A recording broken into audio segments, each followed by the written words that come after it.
জি, আসসালামু আলাইকুম। আসসালাম রহমতুল্লাহ বরকাত। বলেন।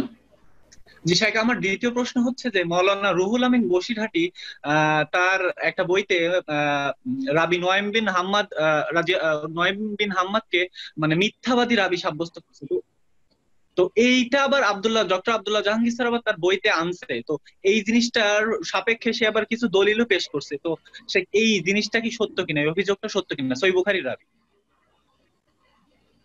প্রথম কথা, রুহুল আমিন সাহেব বসিরহাটের বললেন, ও পুরাতন একজন দেওবন্দি আলেমের নাম, সুফি আলেমের নাম বললেন।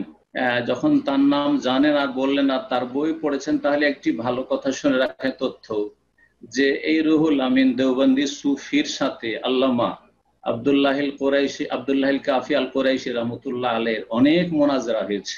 তখন অখণ্ড বাংলা ছিল। জি। তো অনেক মোনাজারা হয়েছে এবং সে মোনাজারাগুলিতে আব্দুল্লাহিল কাফি আল কোরাইশি রহমতুল্লাহ আলাই জিতেছে। সেই যুগে তর্ক সহ মোনাজারা খুব হইতো। জিতেছেন আলহামদুলিল্লাহ। অনেক জায়গা থেকে রাতারাতি পালিয়ে গেছেন। যেসব এলাকায় এসব হয়েছে তার মধ্যে একটা হচ্ছে দক্ষিণ দিনাজপুর এলাকায় আহলে হাদিসদের সংখ্যা বেশি হওয়ার রহস্য একটা। জি। রাজশাহীর পরে রাজশাহীতে আহলে হাদিসদের সংখ্যা বেশি কেন? চাপাই নবাবগঞ্জ রাজশাহীতে, কারণ সেই এলাকায় শাহ ইসমাইল শাহিদ রহমতুল্লাহ আলাইহি সফর হয়েছিল, দাওয়াতি সফর। আর দিনাজপুরের দিকে আহলে হাদিসদের সংখ্যা বেশি, কারণ সেই এলাকায় আব্দুল্লাহিল কাফি আল কোরাইশির সাথে রুহুল আমিন দেওবন্দি সাহেবের মোনাজারাতে রাতে উঠে পালিয়ে চলে গেছিলেন। সেখানে এলাকা সব আহলে হাদিস হয়ে গেছিল।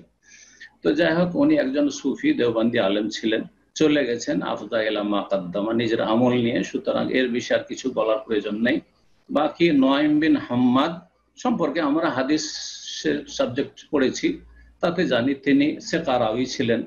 আর অতিরিক্ত যে কথাগুলি বললেন, যদি এগুলি হয় তাহলে এগুলি দেখতে হবে যে কতদূর কি। তবে তিনি একজন সিকা রাওয়ী ছিলেন, আল্লাহু আ'লাম। জি। অনেক রাবি সম্পর্কে যদি নঈম বিন হাম্মাদের কথা নেন, ইমাম আবু হানিফা রাহমাতুল্লাহ আলাইহি সম্পর্কে যদি খতিব বাগদাদের তারিখে বাগদাদ পড়ে দেখেন, তো 3 রকমের মন্তব্য পাবেন। জি। আমি এই 3 রকম আর এর বেশি বললাম না। তার মধ্যে এমন এমন মন্তব্য আছে যে আপনি অবাক হয়ে যাবেন। জি হ্যাঁ। তাহলে সেগুলি কি আমরা প্রচার করে কারো মানহানি করব, কাউকে ছোট করব? হ্যাঁ। কতটা কি ছিল আল্লাহ ভালো জানেন, সত্যতা কতটা ছিল আল্লাহ ভালো জানেন। আমরা সেই ক্ষেত্রে মধ্যম পন্থা অবলম্বন করে থাকি, আল্লাহু আ'লাম। এবং যারা দুনিয়া থেকে চলে গেছে তাদের সম্পর্কে আমাদের মন্তব্য করার আমার মনে হয় প্রয়োজনও নেই, কারণ তারা নিজের আমল নিয়ে চলে গেছেন, আকীদা নিয়ে চলে গেছেন। এখন আমাদের নিজের সংশোধনের চেষ্টা করতে হবে, নিজের তাজকিয়া নাফস, আত্মার পরিশুদ্ধি চেষ্টা করতে হবে। আর বর্তমান আমাদের সামনে যে জাতি বেঁচে আছে তাদেরকে গুমরাহি থেকে বাঁচাবার চেষ্টা করতে হবে। মরে যাওয়া লোকের কি করব? তাদের তো সংশোধন করা সম্ভবই না, চলে গেছে, যা করার করেছে তারা। এখন যারা বেঁচে আছে তাদেরকে যতটা আমরা জাহান্নামের রাস্তা থেকে ফেরাতে পারি, এটা হচ্ছে আমাদের সফলতা। জি। আল্লাহ যেন তৌফিক দান করেন সেভাবে কাজ করার।